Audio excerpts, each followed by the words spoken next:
Foi isso que eu sim, aqui, ó. Vai ficar certinho essa peça.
Não?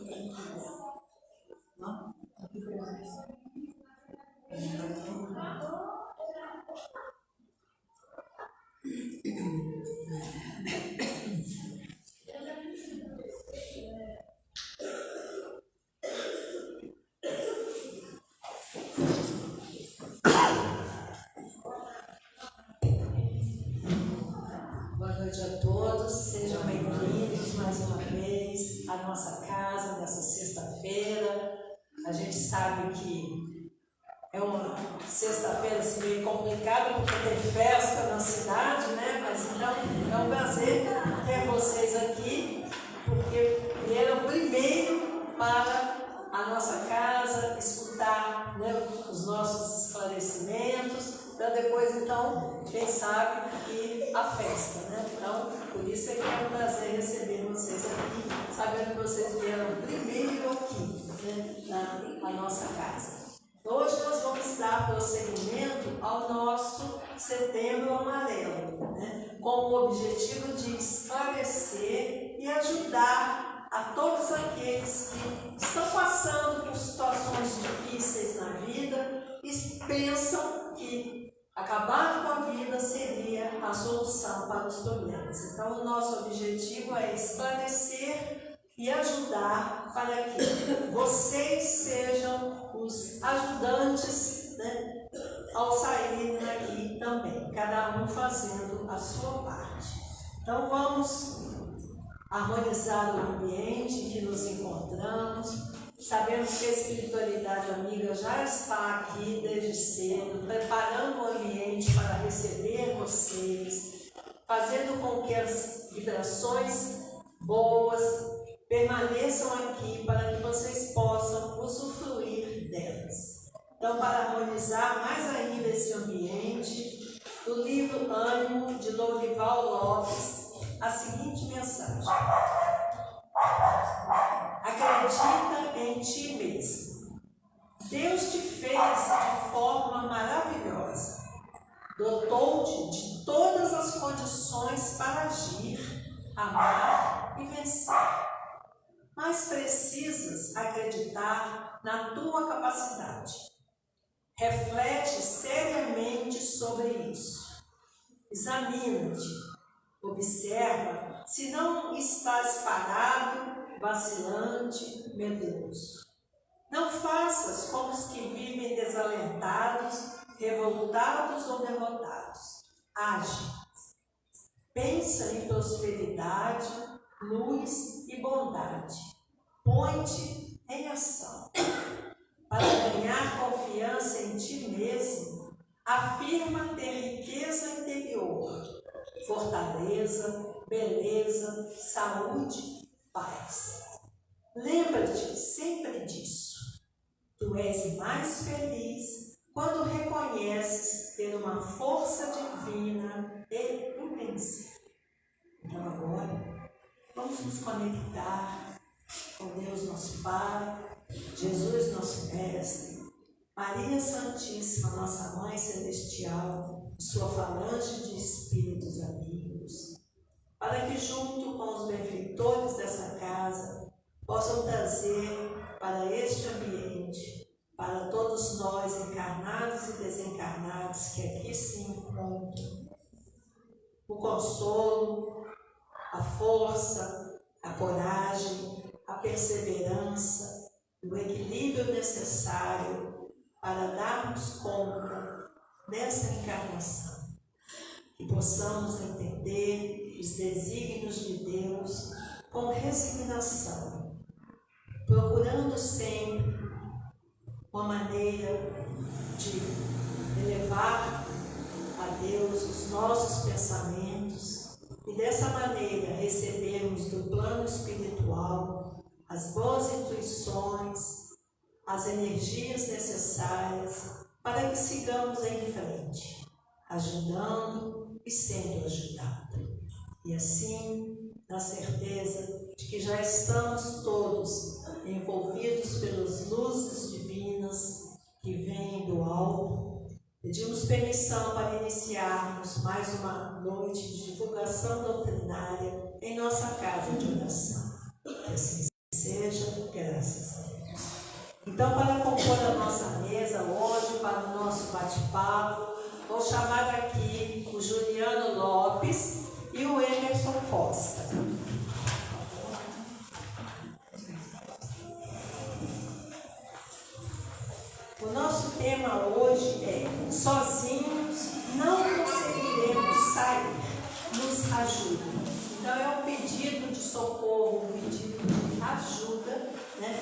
nós hoje vamos procurar aqui conversar com vocês, esclarecer, né? Darmos uma orientação necessária, tanto para nós, quanto para os nossos familiares, aquele amigo que está passando por uma situação difícil. Então temos aqui o Juliano Lopes, da área da saúde, e temos o Emerson Costa, da doutrina espírita.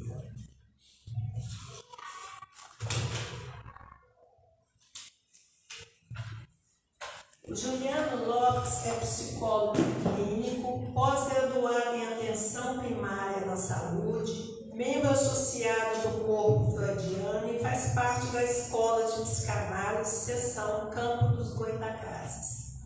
E o Emerson Costa é palestrante espírita do Centro Espírita João Evangelista de Dores do Rio Preto. Então nós vamos dar início ao nosso bate-papo, lembrando que a palavra tanto está com eles quanto com vocês, né? A nossa proposta é uma roda de conversa, onde eles vão começar e vocês, à medida que tiverem alguma dúvida, podem perguntar, fiquem à vontade. Nós hoje vamos tratar da parte referente a crianças e jovens, né?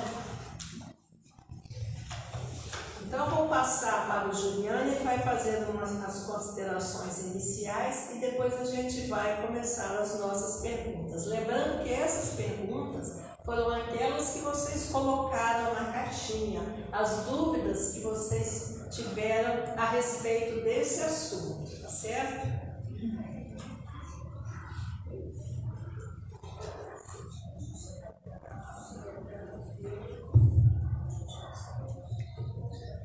Bom, boa noite. Boa noite.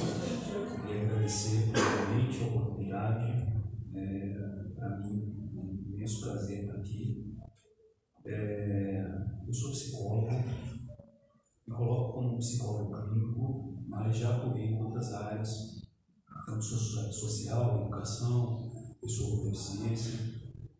Me formei em 2006, então completando aí quase 20 anos, né, 18 anos de formação, e vim aqui, né, para trocar essa ideia, vim até pensando, não trouxe nada, né, falei, olha, eu vou lá, vou tentar, né, conversar um pouco e falar um pouco da minha prática e da, vamos dizer assim, tanto da parte teórica e prática, né, que eu fui adquirindo ao longo desse tempo, né.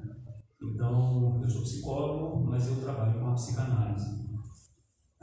E aqui eu vou falar sobre a psicanálise, né? Como a psicanálise entende, né, o suicídio, como a psicanálise trata a questão do suicídio, né? E que a psicanálise pode contribuir, né, com vamos dizer, a compreensão, né? Como a gente, né, nesse tema tão difícil e todo lugar que você procura algo, né, é entendido como um tabu, né, um suicídio. E eu vim com essa intenção, sabe, de falar da psicanálise. Não me intitulo psicanalista, mas estou na formação, estou na escola de psicanálise, coordenando lá no campus do Goitacazes, onde sou membro associado. Já faz 2 anos e meio, né, que eu estou efetivamente na formação como psicanalista. E então atuo não como psicanalista, como um psicólogo que usa a psicanálise para essa atuação. Tá? Então, assim, só para... eu tenho um tempinho, né? Então, assim, eu queria falar para vocês um pouco sobre a constituição do sujeito segundo a psicanálise. Até mesmo para ficar mais fácil a compreensão de como a coisa é feita a partir da psicanálise. Que a psicanálise difere um pouco da psicologia, né? Às vezes até difere muito por conta da psicanálise ela entender ou acreditar, né, como base da sua teoria, um inconsciente. Então, nós, né, seres humanos, a gente somos dotados, segundo a psicanálise, de uma instância psíquica, né, que seria um inconsciente. E a gente fica meio que, vamos dizer assim, à mercê desse inconsciente. Freud seria o pai da psicanálise, depois Lacan, né, já Freud, os dois médicos, né, o neurologista e o Lacan, já Lacan francês, ele é um psiquiatra. Então eles deram uma roupagem a isso, né, e Freud fala, né, que, quer dizer, engano aquele, né, que acredita que é senhor de si mesmo. É isso a frase de Freud, né? Porque Freud começa a estudar as pessoas, né? Existia na época, lá no início do século XX, né? A psicanálise é datada de 1900 para cá, depois de um livro muito importante de Freud sobre os sonhos, a interpretação dos sonhos. Então, Freud, de lá para cá, Freud passa a estudar mulheres da época que tinham uma doença chamada de histeria. Essa histeria essas mulheres tinham sintomas corporais que não tinham uma causa específica. Então, pessoas que deixaram de enxergar, de andar, isso lá no início do século XX, né? Podem pensar. E eram, muitas vezes, até entendidas como algo de circulação, algo assim, né? Então, essas pessoas, Freud usava uma técnica na época ele fazia uma hipnose, né? Então, ele hipnotizava as pessoas e, a partir daí, fazia técnicas sugestivas. Até que chegou um dia, uma paciente disse a ele: doutor Freud, por que você não me escuta? Era uma paciente que tinha dificuldade de entrar num transe hipnótico. Aí, com dificuldade, então tá bom, então pode falar. Aí ela começa a falar. Quando ela fala, Freud começa a identificar determinadas coisas que ela fala, que determinados assuntos voltavam constantemente, determinados assuntos não eram ditos. Freud começou a perceber aquilo e falou: tem algo aí, né? E a partir daí ele abandona a hipnose e passa a usar, né, um método que eu falei que eu ia aqui usar, que era a associação livre. Então você convida as pessoas para falar de si. Esse é o método da psicanálise. Então, quando você vai até um consultório de psicanálise, você convida essa pessoa a fazer. E essa fala, né, a gente, da psicanálise, eles colocam até então, né, começaram a se perceber que poderia curar as pessoas através da fala. Antes não tinha isso, né? Só que antes, o único lugar onde a fala era proibida eram os confessionários religiosos, né? Era o único lugar. E Freud tem esse mérito, né, de fazer esse tratamento através da fala. Né? E daí ele constrói toda uma teoria. Né? Essa teoria vai desde conceitos, por exemplo, de transferência, que seria aquilo que é criado num set analítico entre o paciente e o profissional. Freud chama de transferência, faz teorias a respeito. Enfim, resistências, vem vários conceitos aí, né? Até mesmo uma ideia de constituição do próprio sujeito.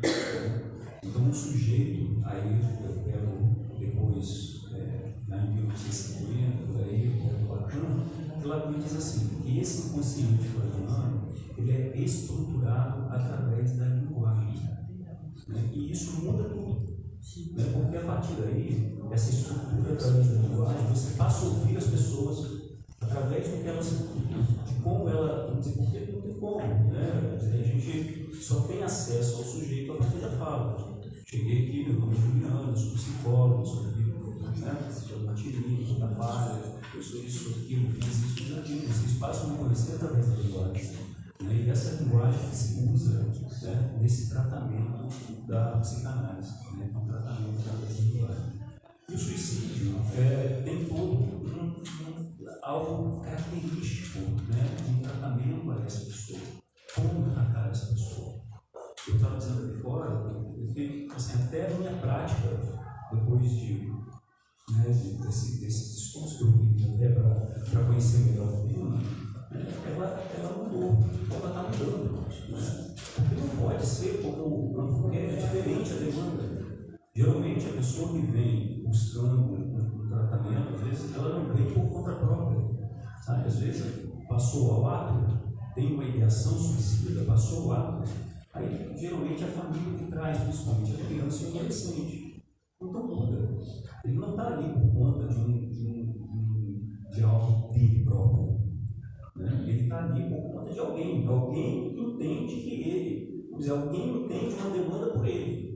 Isso já aconteceu comigo algumas vezes, de estar de frente do adolescente e esse adolescente não quer falar. Não quer falar simplesmente. Não quer falar. Tem ideia, você não vai poder me ajudar. Se você falar, não vai adiantar.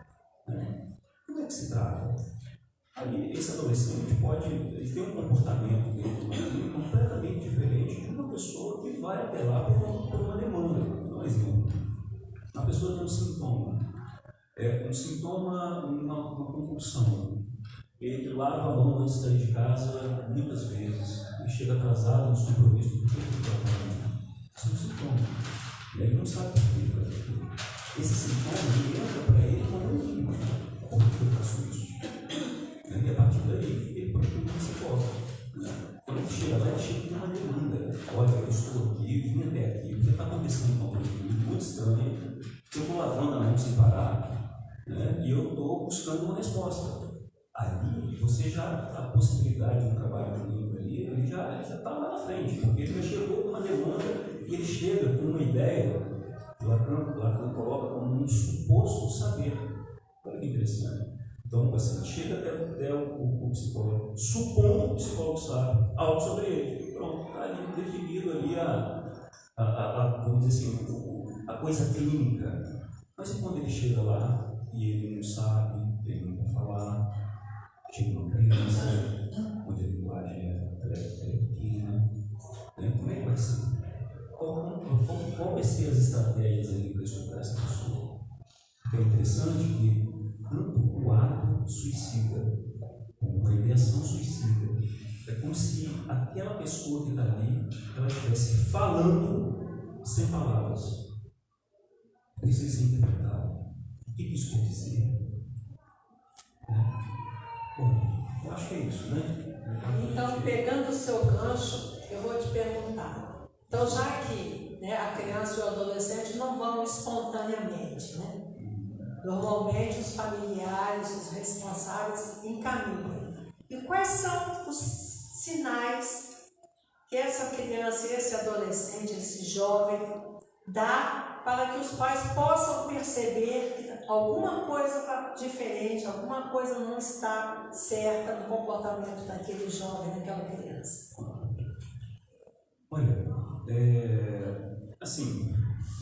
os sintomas aparecem. Quais são? O que significa sintoma? É algo persistente. Mesmo você ali falando, não adianta. Por exemplo, uma criança com medo de alguma coisa. Ela está com medo, sei lá, do medo da chuva. Aí, poxa, o pai está ali falando com a criança, está mediando, não precisa ter medo, está num lugar seguro e tal, e essa criança persiste no medo de chuva. Às vezes, num isolamento, não vai brincar, não vai fazer nada. O sintoma, ele aparece. Ele aparece, ele está ali. E muitas vezes tem uma questão que eu vejo muito na clínica, que vamos dizer assim, um conceito de narcisismo, que é muito interessante, porque é como se, a partir do momento que tanto o pai e a mãe, quando se depara com o filho, você transfere algo para aquele filho que está relacionado a ele. Então, por exemplo, um pai que às vezes sofreu muito ali na infância e tal, o que ele diz? Meu filho não vai sofrer. E com isso, ele passa a ter uma relação com o filho, às vezes cobrando o filho daquilo que ele gostaria de ser ou que ele gostaria de fazer. E ele não percebe. Não percebe. Que aí vem essa ideia do inconsciente, tem coisa acontecendo, ele não está percebendo. E ele cobra de um filho, o o filho não consegue fazer aquilo que o pai espera que ele faça, né? E ele sofre, mas ele sofre calado, ele não fala, ele não pode apresentar a falta do papai, porque o papai entende a ele como ele um filho completo. Você, meu filhão, você vai ser tudo isso, e o menino ali, numa situação crítica com aquilo, mas só que não é percebido. Aquela relação com o pai está provocando algo na criança. Não é porque um pai tão legal, o pai está incentivando o filho, né? Mas não pode ser que não seja assim.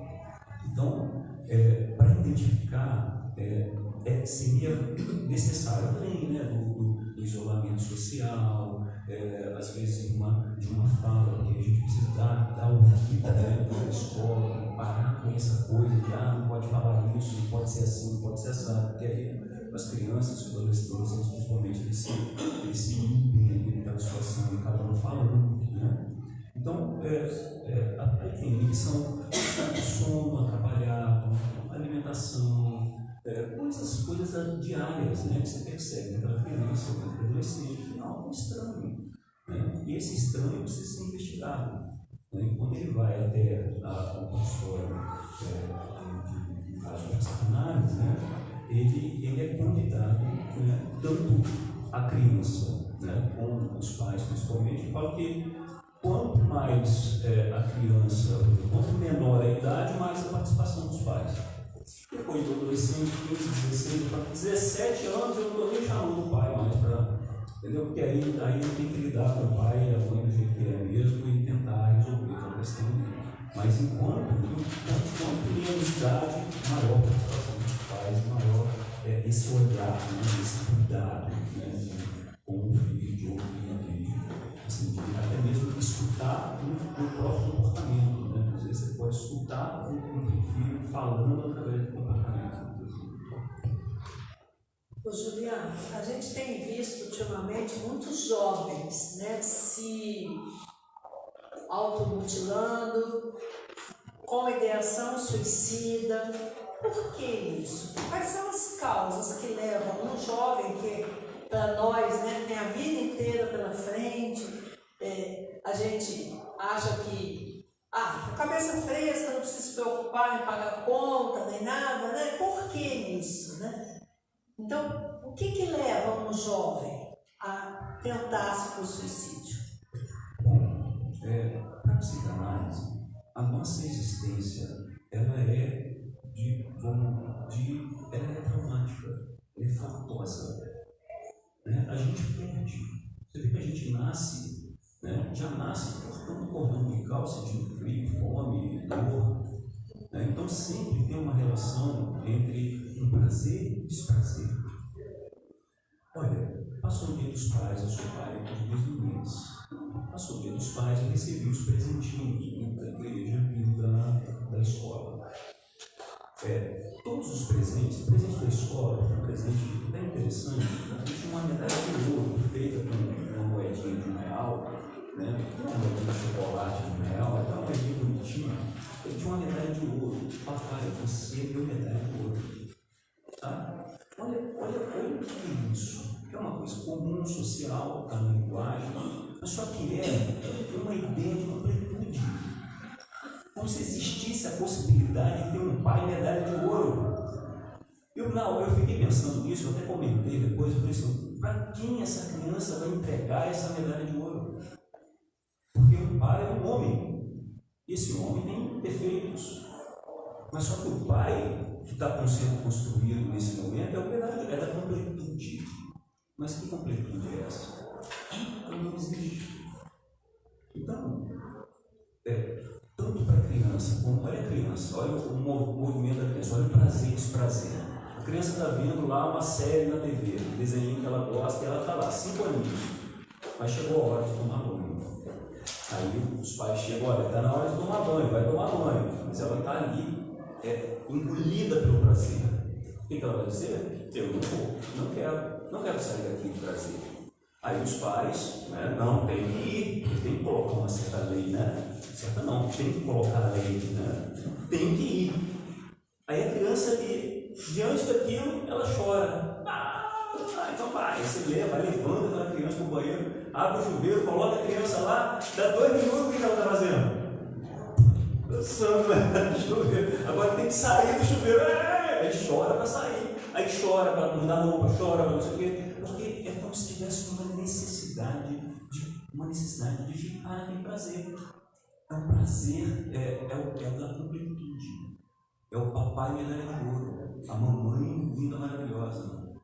Mas quando chega lá, né, você vê que eu escuto pessoas, eu falo que se as pessoas ficassem no meu lugar por um dia, percebendo a condição humana, que a condição humana, as pessoas falam, elas reclamam justamente que a psicanálise chama de um real. É o real, é o duro, que não dá, não tem como. Não tem papai de ouro, né? Não tem, não. Mas, poxa, não entendendo isso, você pode até admirar o seu pai? Claro, não pode, mas dentro da condição humana. Então, respondendo assim, o que leva ao sofrimento muito esse contato com essa falta, o contato com a frustração, sabe? O contato com o desigual, com o defeito. Isso que é o que a gente precisa, né, avançar, né, nessa ideia, nesse momento. Precisa avançar nisso. Como é a nossa existência, né? Como nós vamos lidar com a falta do nosso dia a dia, o que sai fora, que é torto, muito feio, né? A gente precisa olhar para isso.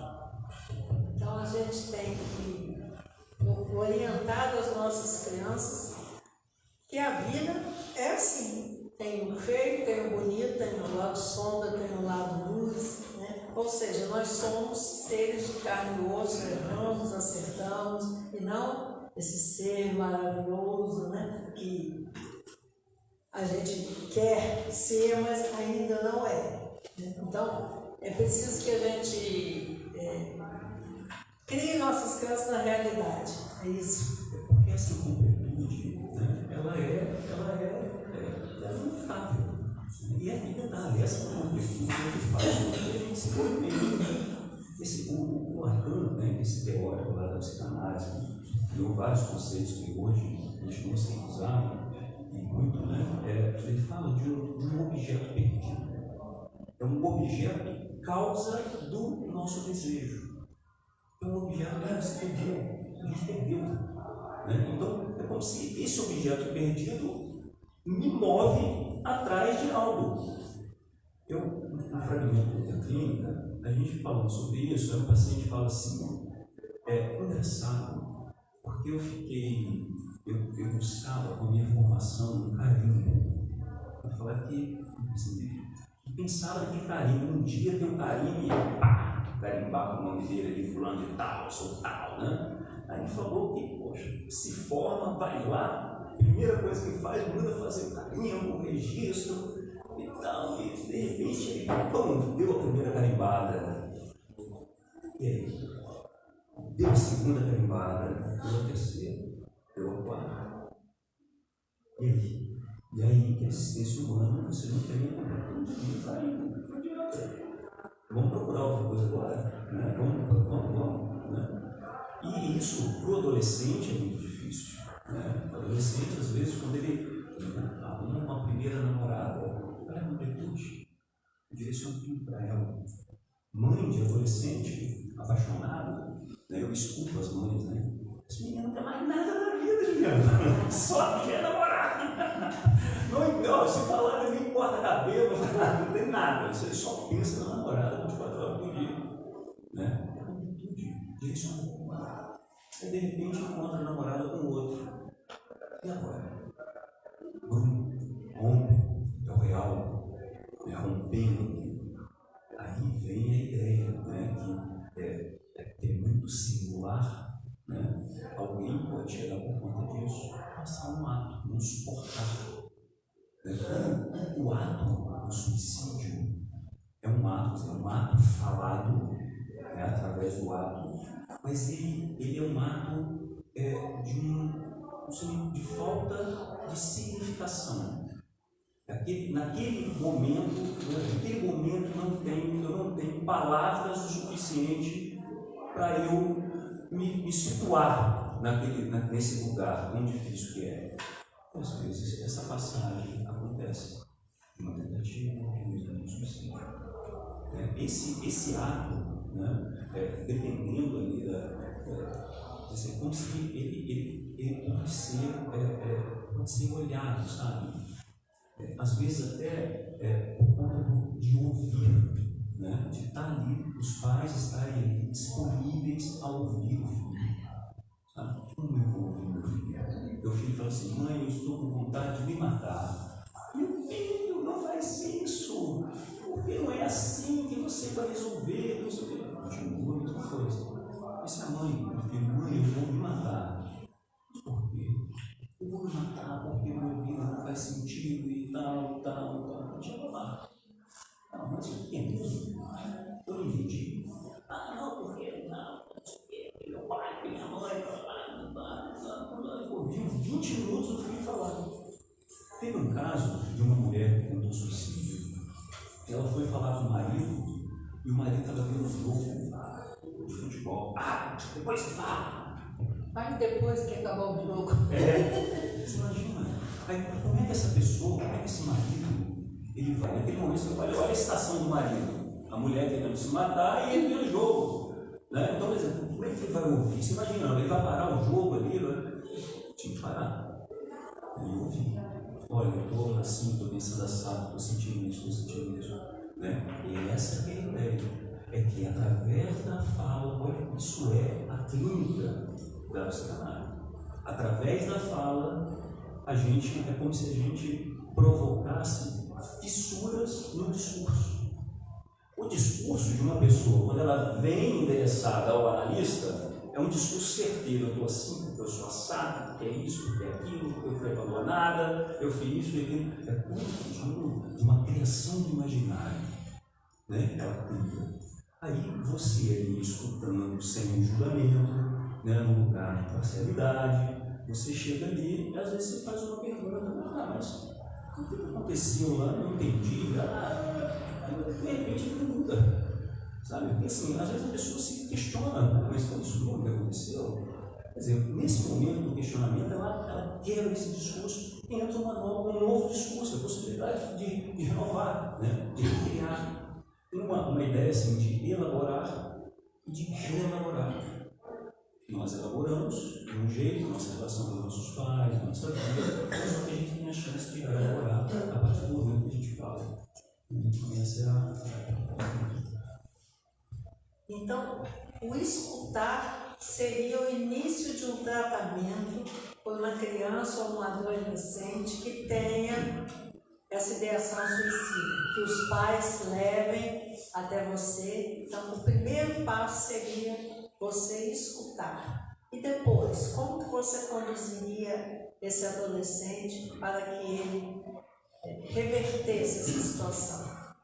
Então, a clínica do suicídio, uma pessoa com uma tentativa de ação, eu fui percebendo que ela precisa ter características um pouco diferentes da clínica de um sintoma, da tristeza, da depressão, da ansiedade. Por quê? Porque com o fato dessa pessoa chegar até a clínica com uma outra, chegou levado por alguém, né? Então, o movimento natural seria assim: uma pessoa vem. O primeiro momento da clínica é um momento de uma implicação. Desde lá de Freud, a pergunta era, né, o que você tem a ver com aquilo que você se queixa? Essa é a pergunta clínica, primeiramente. O primeiro momento, o que, por exemplo, eu cheguei lá e estou me queixando de uma condição no meu trabalho.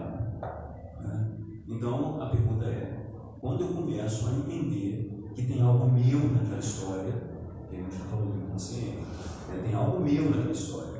Sabe? Quando eu aponto para o outro, quando o José fala do Manuel, a gente fica sabendo muito mais do José do que do Manuel.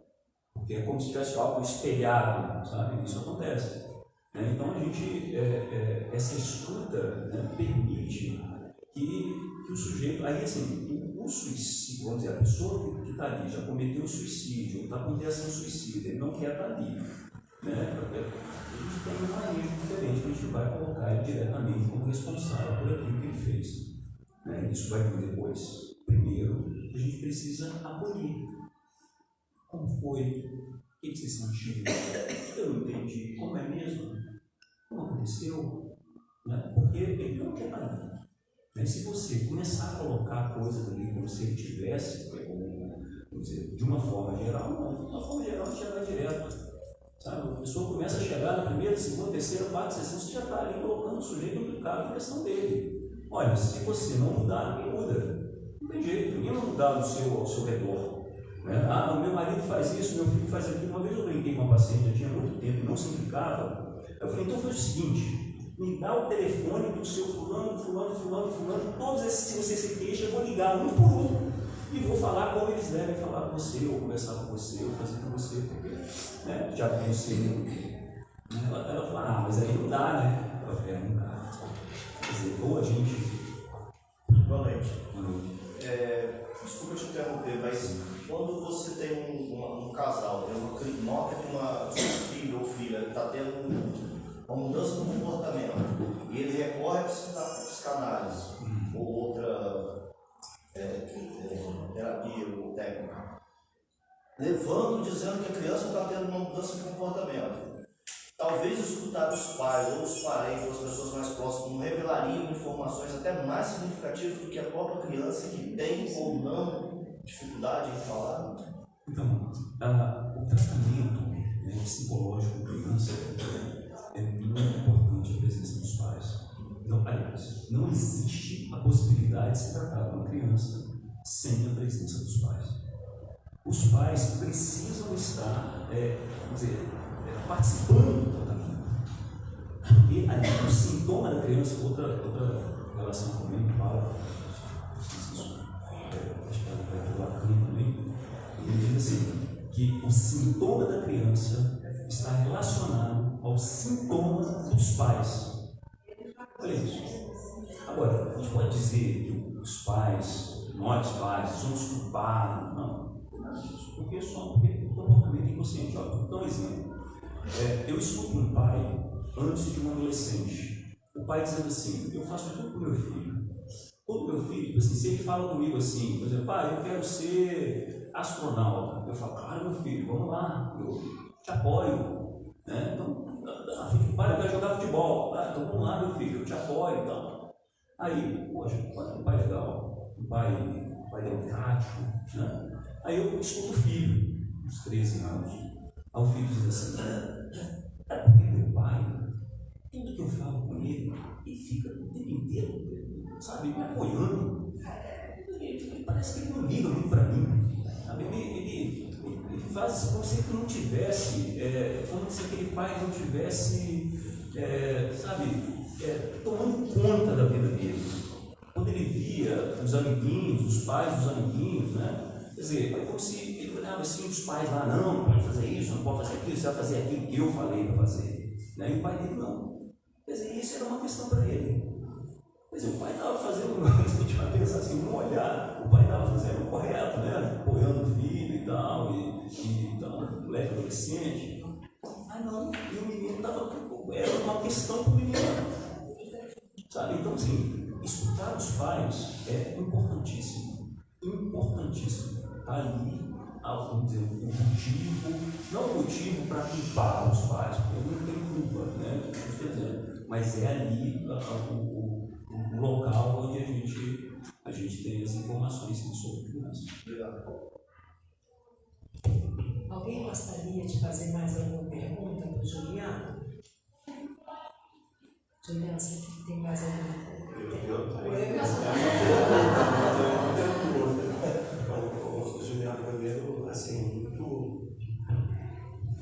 muito interessante as suas falas aqui, e logicamente você está trazendo a parte clínica e da ciência e tal, eu vou entrar agora com a parte mais religiosa da nossa doutrina.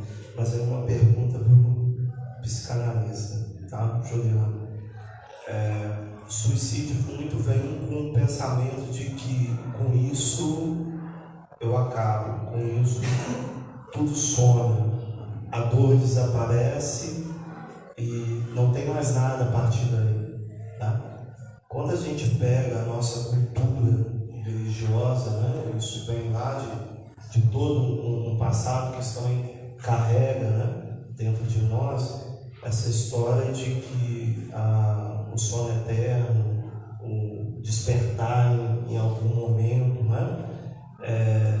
Como que a psicanálise processa essa situação de o depois, com esse, né? Com esse ser, né? Com esse indivíduo ali que tenta, né?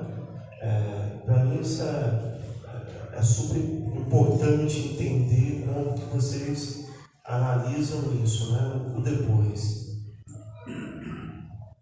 Olha, assim, para a psicanálise, próprio Lacan, ele diz assim, que o único ato bem sucedido é o ato do suicídio. Porque todo ato, ele tem algo próximo. Se alguma coisa acontece, se você faz algo, então tem algo próximo, vai acontecer alguma coisa. O suicídio não. O suicídio bem sucedido, ele leva à morte. Então, existe, diante, eu estou pensando aqui justamente nesse desamparo, né? Então, assim, como o sujeito está naquele lugar de desamparo, quer dizer, abriu algo que ele não conseguiu, através de pensamentos, significações, colocar nesse lugar. Ele está no extremo desamparo. Então, a ideia do suicídio é uma ideia cativante, sabe? Assim, é uma ideia onde o sujeito, quando ele pensa naquilo, ele pensa justamente naquilo. Então, e difere, é bem interessante isso, porque o ato, ele acaba sendo, você tem dois atos colocados ali, né? Eles falam de um ato endereçado ao outro, então isso acontece muito, e até a maioria dos atos suicidas estão relacionados ao outro, sabe? Então, assim, não é porque, vou dar um exemplo, uma mulher, ela pega o marido dela, ela sendo traída, aí ela antes do marido chegar, ela toma muitos comprimidos, escreve uma carta, o marido chega com a carta e ela encontra com os comprimidos, né? Ela direcionou esse ato ao outro, mas isso não é que ela está fazendo de conta, não, ela direcionou ao outro. O sofrimento tão grande, ela buscou aquilo e queria mostrar para o outro. Freud até fala de algo assim que quando o sujeito se mata em relação, quando pensa esse endereçamento ao outro, é como se ele estivesse querendo matar o outro dentro dele mesmo, porque, né, é algo direcionado para si.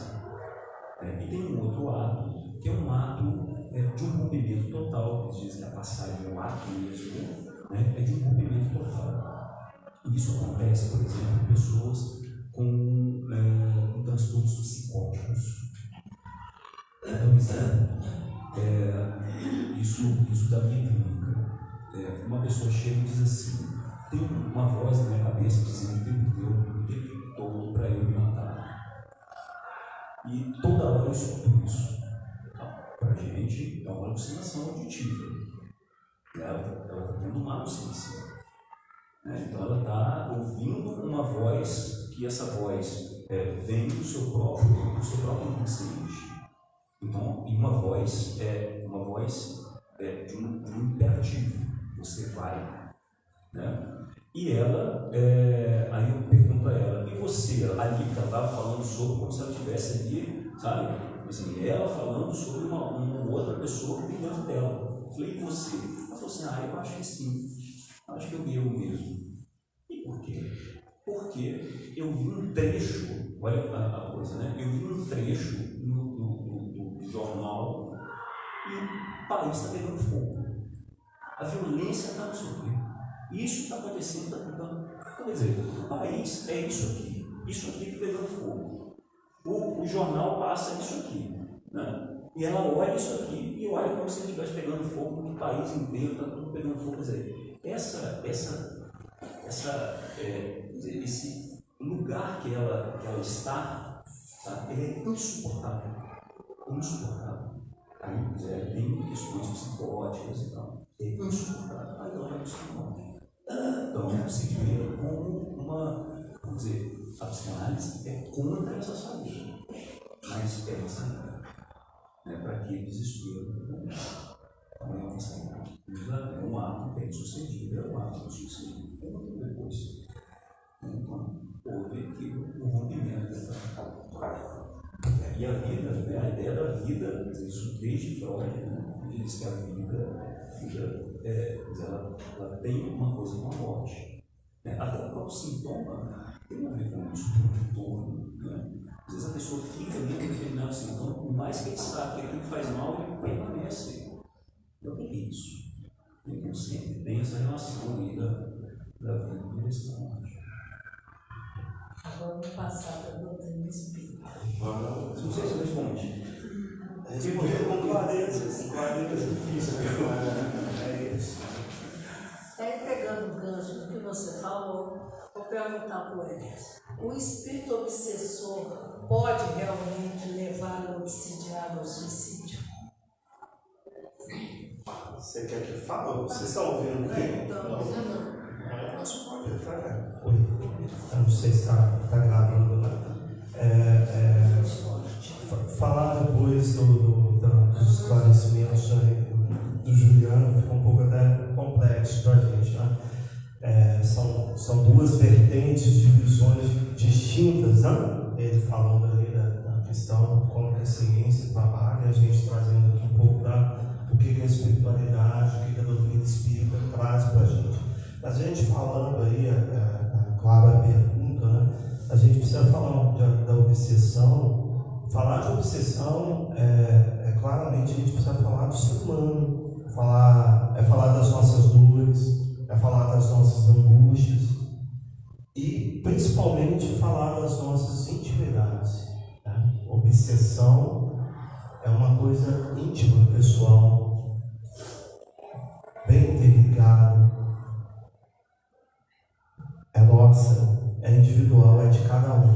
Tá? Então a obsessão de um não é uma obsessão do outro. Pegando aqui um gancho de tudo que a gente está falando aqui, né? A gente tem que lembrar que o Espiritismo, né, ele traz para a gente que a nossa formação, né, nós somos compostos aqui de três partes básicas. Né? Aqui nós temos o corpo físico, do outro lado nós temos o espírito, né? E entre esse corpo físico e o espírito, esses laços que nos prendem aqui, que a gente chama o nosso perispírito. E qual a função desse perispírito? Esse perispírito está aqui para fazer, tá, a transmissão entre o que o espírito pensa, deseja, a vontade desse espírito, fazer com que isso chegue sobre o corpo. E sobre esse corpo ele age. E da mesma forma, esse estímulo do espírito que foi lançado ao corpo retorna através do perispírito, né? Os seus sentimentos, né? Aquilo que gerou aqui retorna ao espírito. Então, o que eu quero dizer com isso, meus irmãos? Que nós temos espírito e corpo, e essas duas coisas estão interligadas. Se eu tenho aqui um espírito equilibrado, consciente, eu tenho um corpo físico equilibrado e eficiente. Se eu tenho um espírito conturbado, perturbado, eu tenho um corpo também perturbado, também desestruturado, e vice-versa. O que o corpo sente, a reação retorna ao espírito. Tá? Por que isso é importante a gente ter essa consciência disso tudo? Porque é aquela velha frase que tem lá: mente sã, corpo são, espírito são, corpo também são. Tá? Porque falar de obsessão é justamente falar sobre isso. Obsessão nada mais é do que você ter um ser, um ente ali, uma consciência, né, cujo propósito dela é nitidamente fazer o mal àquele ao qual a gente chama de obsidiado. Tá? Ela está ali claramente com um pensamento fixo e objetivo em fazer o mal. Como que ela consegue chegar até nós? Lembre que aqui eu tenho um espírito. E esse espírito, através do pensamento, consegue acionar esse corpo. Então, um espírito inferior, o que é importante a gente deixar claro isso, uma obsessão só ocorre através de um espírito inferior, porque os bons espíritos estão nos dando o quê?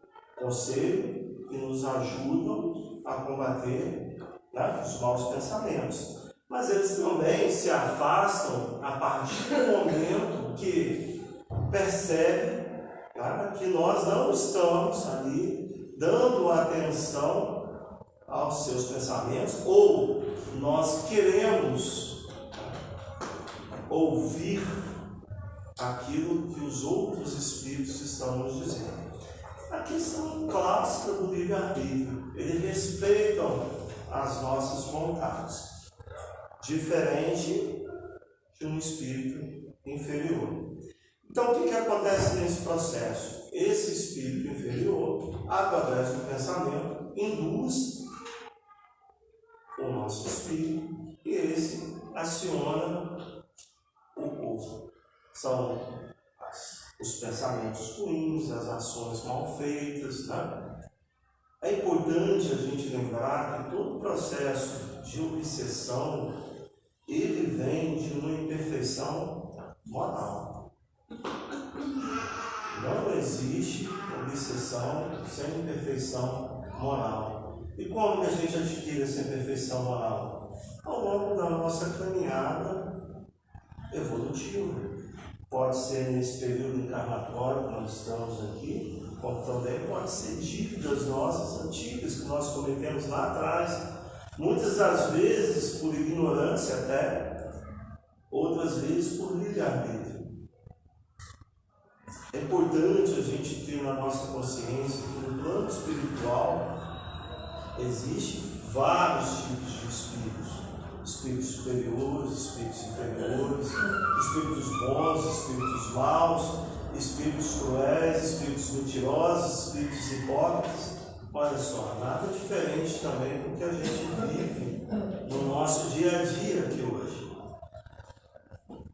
Ou seja, os espíritos, nada mais, nada menos, são almas humanas que deixaram o corpo e estão vivendo do outro lado. A gente tem a grande fantasia de achar que existe aí nessa passagem, né, desse processo da morte, alguma coisa mágica, né? Uma coisa mágica que acontece quando a gente morre nesse processo. Lembra? Corpo, espírito. Perispírito. O que a morte faz? Corta esses laços. O que é matéria vai voltar a ser matéria. E o que é espírito continua sendo espírito. O espírito não saiu do plano espiritual, ele continua lá. Só amplia a sua visão sobre tudo que está acontecendo. Mas ele permanece lá. O que eu quero dizer com isso, meus irmãos? Ninguém fica bom ou fica ruim depois que morre. Continua sendo a mesma coisa.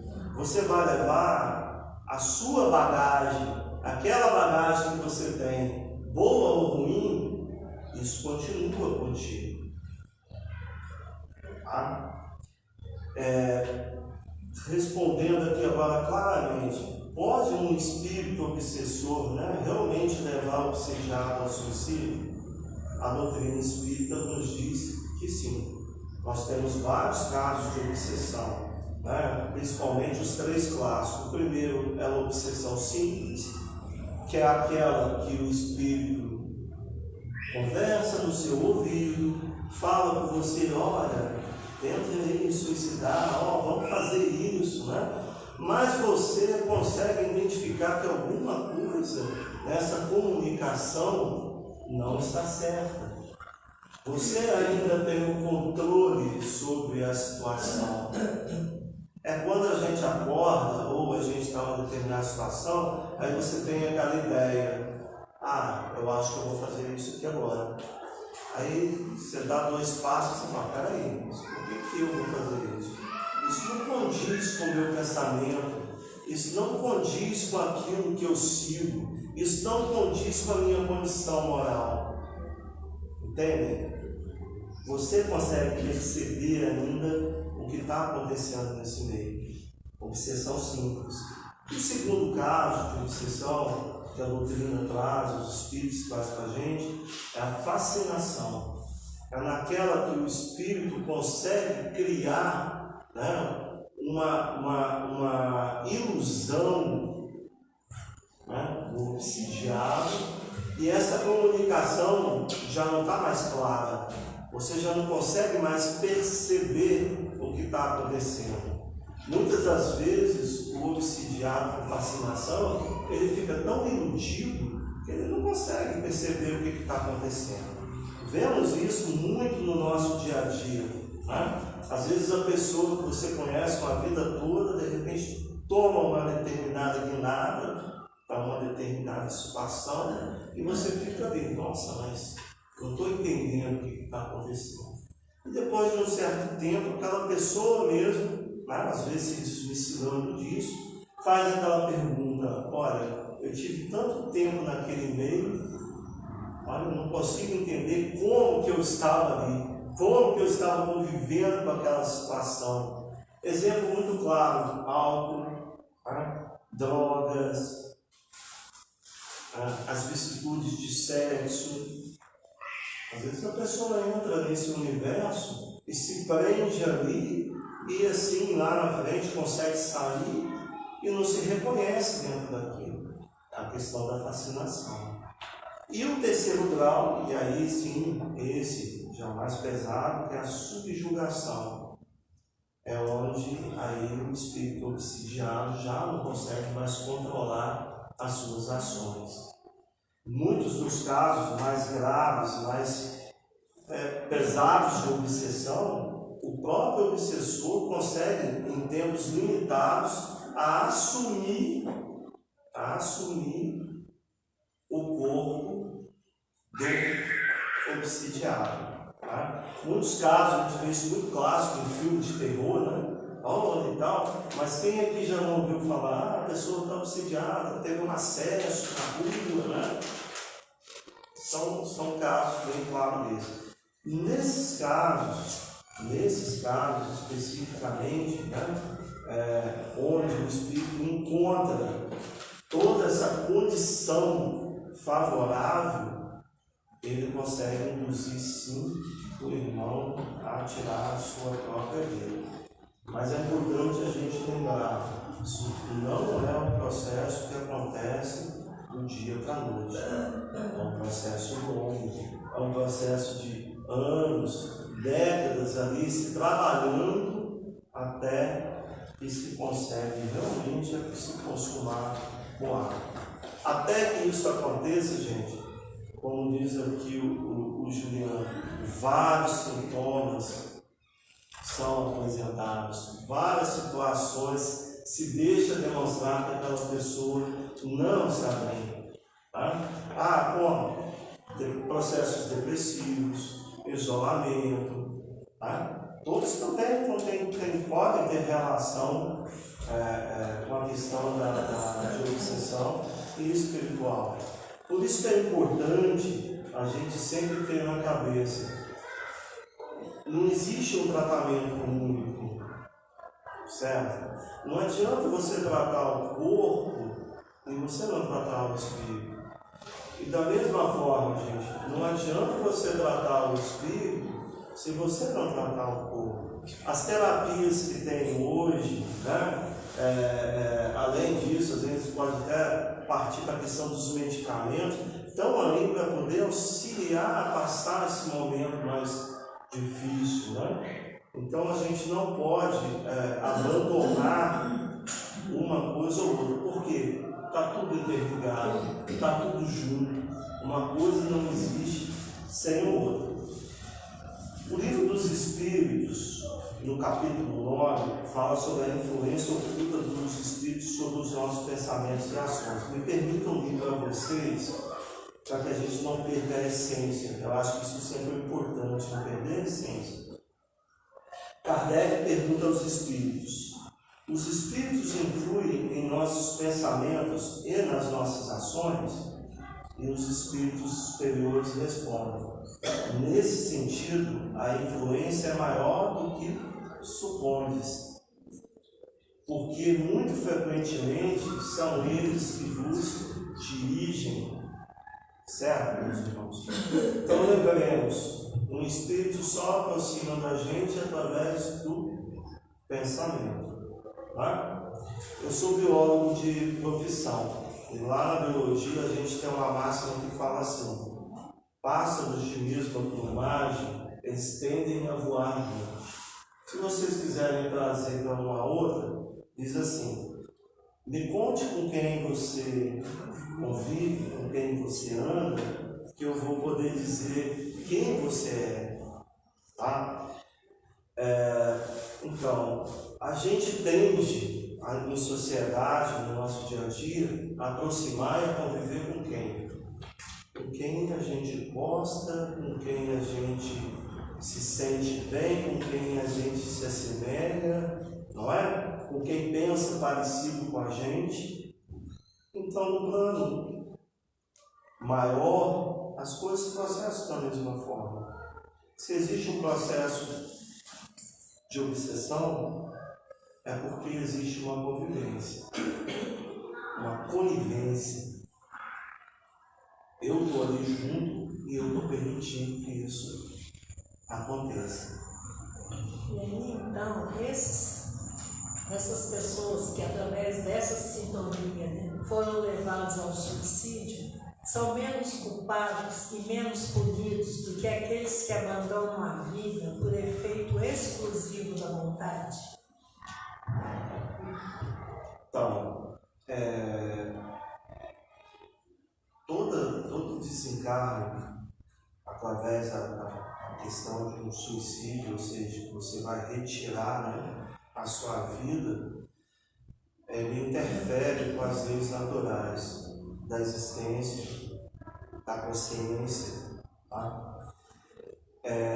Logicamente que aquele que induziu ao ato, ou seja, o obsessor, a culpa dele é mais reconhecida, é mais forte, porque ele te induziu aí contra alguém maior que a vida. Mas não deixa, não inocenta aquele que cometeu o ato, tá, das suas responsabilidades. Porque todo momento, meus irmãos, a todo momento, nós temos a opção da escolha. Nós temos a opção de conectar com quem nós queremos, certo? Esse é o nosso livre-arbítrio. Nós temos o livre-arbítrio de escutar os espíritos inferiores, como também temos o livre-arbítrio de escutar os espíritos superiores, certo? Então, tudo é uma questão de escolhas. Escolhas. O resumo da vida são escolhas e conviver com o resultado delas. Tá? Então, o obsessor, o suicida, né, também vai ter que arcar com as suas responsabilidades. Logicamente, ele vai ser tratado, né, lá no plano espiritual, como aqueles irmãos que suicidam dentro de um processo de loucura. Mas não deixe de ter, vai passar ali as suas necessidades, né? Até recuperar e entender qual o princípio básico da vida ali dentro. Tem um trecho aqui de Camilo, que fala lá no livro Memórias de um Suicida, que eu achei super interessante. Ele traz assim, ó: as dores humanas são necessárias para o crescimento da alma reencarnada. Com coragem e fé, é possível sempre transpor os os obstáculos e os desafios que nos impõem. Ou seja, existe esperança para mim. Tá? É importante a gente entender que a vida não acaba no ato da morte, né? Ter isso claro para nós que somos espíritas, isso é muito importante. A vida continua. A vida não é essa. Isso aqui é só um fragmento de uma existência de imortalidade. Lá em Mateus 18, 17 tem assim, né? Só para a gente concluir e fechar isso, né? É necessário que venha o escândalo. É necessário que venha o escândalo. Mas esse é aquele homem por quem o escândalo vem. Né? Deus permite que essas coisas aconteçam justamente para poder tentar a nossa fé, a nossa coragem, a nossa resignação, a nossa vontade firme de estar ali junto do propósito do bem. E aí, então, para finalizar, eu te pergunto, há pessoas que se suicidam para encontrar seus entes queridos. No caso, por exemplo, a mãe, né, que perdeu o filho pelo suicídio, fica desesperada e acha que, também tirando a própria vida, ela vai reencontrar com o filho lá no plano espiritual. Isso é possível? Bom, assim, dentro do que a gente estudou sobre essa questão, né, traz para a gente com muita clareza os espíritos. Até, se não me engano, tem uma questão no livro dos espíritos, 900 e alguma coisa, 956, algo parecido por aí, que é feita uma pergunta bem semelhante, né, a essa, e os espíritos dizem assim o seguinte: olha, quem ceifa a vida faz uma transgressão, né, como eu disse anteriormente, às leis naturais. Tá? Um suicida, ele é igualzinho um prisioneiro que fugiu da cadeia antes de cumprir a sua pena. Tá? Quando ele é recapturado, o que acontece? Todo mundo vai ter um olhar de mais severidade sobre ele. Assim também acontece no plano espiritual. Então engana-se aquele que, olha, eu quero reencontrar com a minha namorada, com a minha mãe, com o meu filho, então eu vou apressar de falta de coragem e falta de fé.